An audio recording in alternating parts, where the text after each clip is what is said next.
get fries and a drink. You can add a sundae for only 99 cents.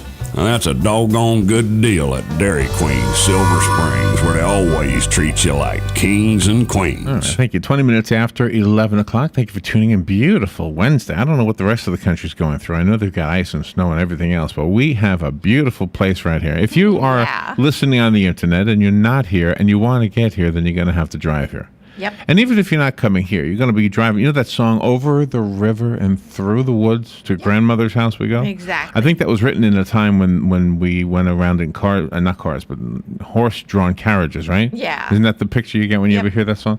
Well, now you take a car. That's kind of name a type of car. If you're going on a road trip, you might want, or any kind of trip, actually, Scott Humphrey is going to help us out. He's the Director of Technical Service of Travelers Companies in Hartford, Connecticut, and a safety expert. Maybe he's in Hartford right now, which means he's probably pretty cold. Probably, I'm trying to make him jealous a little bit, Robin. Yeah. You are. What is it, like 85 degrees? It's 85. Scott, good morning, Scott. How you doing? How you doing? I'm very well. Happy holidays. Thank you. You too. Are you in Hartford right now? I am in Hartford, and we did have snow. See, I'm a little jealous of that, actually. I'll swap with you. Yeah, well, I could do that, but see, I don't know that I'd want to do it all winter long. So I'm a fickle snow lover. I want to go there just for a little bit and then come right back. I think that's many people here in the Northeast are like that. So jealous of you. When we talk about different advice for traveling, I'm guessing it's different if it's a snow-covered area as opposed to around here. It would be. In many ways, you just need to be thinking clearly about what your exposures are and how to minimize your risk of whether breaking down or an injury or an accident of some type. It's interesting. I will tell you a little bit about if you're from Orlando and you're flying and traveling into the snowy region of the country. These are some of the things you definitely want to be prepared. Oh, bring a coat, right? Up this way, we definitely want to be concerned about making sure your vehicle is clear of any snow or ice that's on it, making sure you have a full washer fluid reservoir, survival kit. This can actually apply anywhere, but in the Northeast, our travel kit or survival kit might look like an ice scraper, snow shovel, salt, sand, jumper cables, stuff like that. Yeah. So in addition to that, are you giving advice for? See, I'm looking at my notes here, and I'm trying to figure out where we should go, what direction we should go. Some of it looks like theft protection. Is that right? It is. As a person around the holiday season, there's just an increased exposure that we all have to some very simple things like theft. Traveling on the roadways, as I just mentioned, being prepared, and home fires. I'll touch on theft in a moment, but there's an interesting fact around home fires that really applies anywhere, and that is that home fires caused by candles occur more frequently on December 23rd, 24th, and 25th than any other time of the year. Wow. And it's a pretty simple thing that folks can do to minimize their risk. Don't leave a candle unattended. If you light a candle, don't leave the room and leave it unattended. Don't have a candle near a Christmas tree or any other type of a flammable decoration. And be aware of your pets. Oftentimes a pet can knock a candle over that can cause a fire. Yes, I'm sure that happens more than we realize. When you think about theft, which is a big area of concern, travelers did a study and found that almost 2/3 of Americans are concerned about identity theft.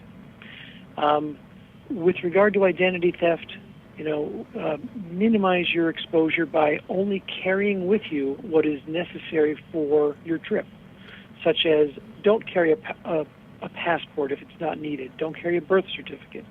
Don't carry a social security card. If those are stolen, it's far easier for a thief to steal your identity. Well, you know what I heard? I mean, to interrupt you. We heard in a piece of advice somewhere that if you go to the gasoline station and you're paying at the pump, you should try to wiggle the device that you put your card into, because if it moves at all, then somebody has rigged it to steal your numbers. Yeah, that's becoming more common, although it's complex, that type of thievery.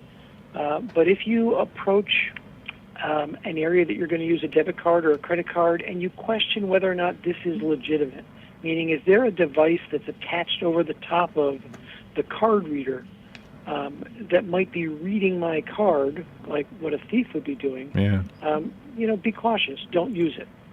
I like how you talk about parking lot pilfering, because we were talking to a security guard just last week, and he said, yeah, there were a few cars right here at the mall that were broken into because people were very careless. They left their packages in plain sight and didn't put them in the trunk. That's a great point, and I think back to things that my father would say, which are, when you go to the mall, park near some place that's lit. Park as close as you can to the building. If you are buying packages or merchandise and you're going to put it back in your car, be sure it's out of sight and you lock your vehicle. Another exposure that goes beyond, say, the mall or the shopping centers has to do with online. And shop.org is estimating that online sales will be up around 15% this year, making it around an $82 billion business. Wow. That's huge. That's huge. And with that comes home delivery. So the package is ordered and delivered to your front steps or your porch, and it's very attractive for a thief to go by and steal it right off of your porch. Yeah, can you imagine when the Amazon drone starts delivering packages? That's going to draw some attention, I think. Yeah. One of the simplest ways to prevent someone from being a porch pirate stealing your packages is take advantage of the delivery company's electronic alerts. Be aware of when your package is going to arrive and be there to receive it, or send it to an alternate address where you know someone will be there to receive it. Yeah, Scott, you know what happened? Let me tell you what happened to me. I'll be brief. I had somebody in Italy stole, but I got it back, $280 from my account because they went through PayPal.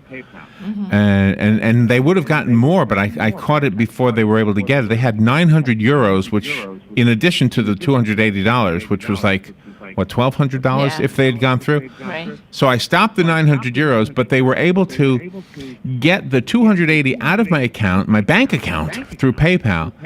But then I called PayPal and I said, hey, this isn't me. They stopped it from ever getting to him. So the guy in Italy was left with nothing, and I had to wait about a week, I guess, before my money was put back in there. Yeah, but that was one of the best ways to make sure, monitor your statements. Yeah. Be aware of what's happening on your accounts.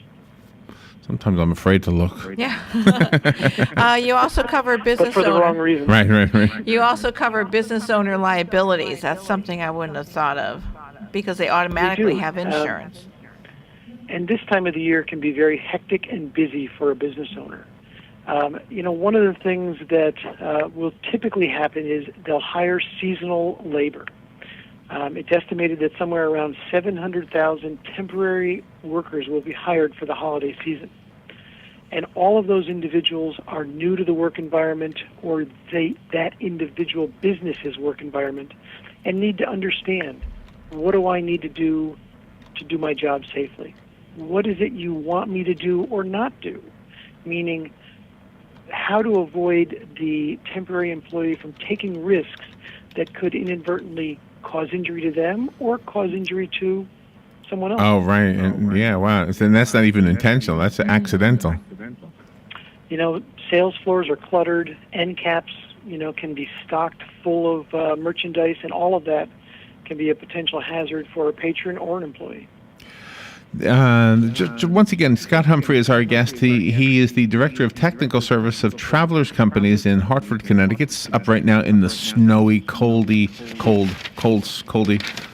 Do you hear the echo going around? Yeah, I do. And we talk about practical tips on how to stay safe during the holiday season, not just on the road, but also at home, especially with your money. So before we run out of time, Scott, do you want to give us any way to get more information? Is there a website or a book or something? There's a website that folks can go to. It'll give them information about minimizing their risks around the holiday season, as well as many other types of losses or injuries that can occur. It's travelers.com prepare and prevent.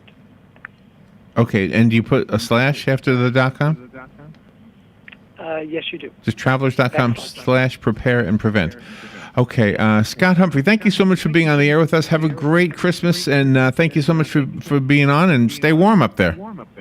Thank you very much, Robin and Larry. Very good. All right, we'll take a little break, and we'll be right back. Today in Florida Ag News from the Southeast AgNet, the National Agricultural Statistics Service December crop reports show all cotton production in the U.S. down 25% from 2012, with upland harvested area expected to total 7.58 million acres. But Florida production is expected to remain unchanged from last year at 200,000 bales. USDA's Angie Considine has the details. Harvest progressed throughout the Cotton Belt during November.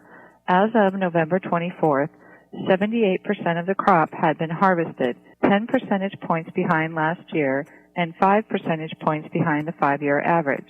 Ginnings totaled 8,304,850 running bales prior to December 1, 2013, compared with 12,262,500 running bales ginned prior to the same date last year. For the details of all the December crop reports, log on to our website at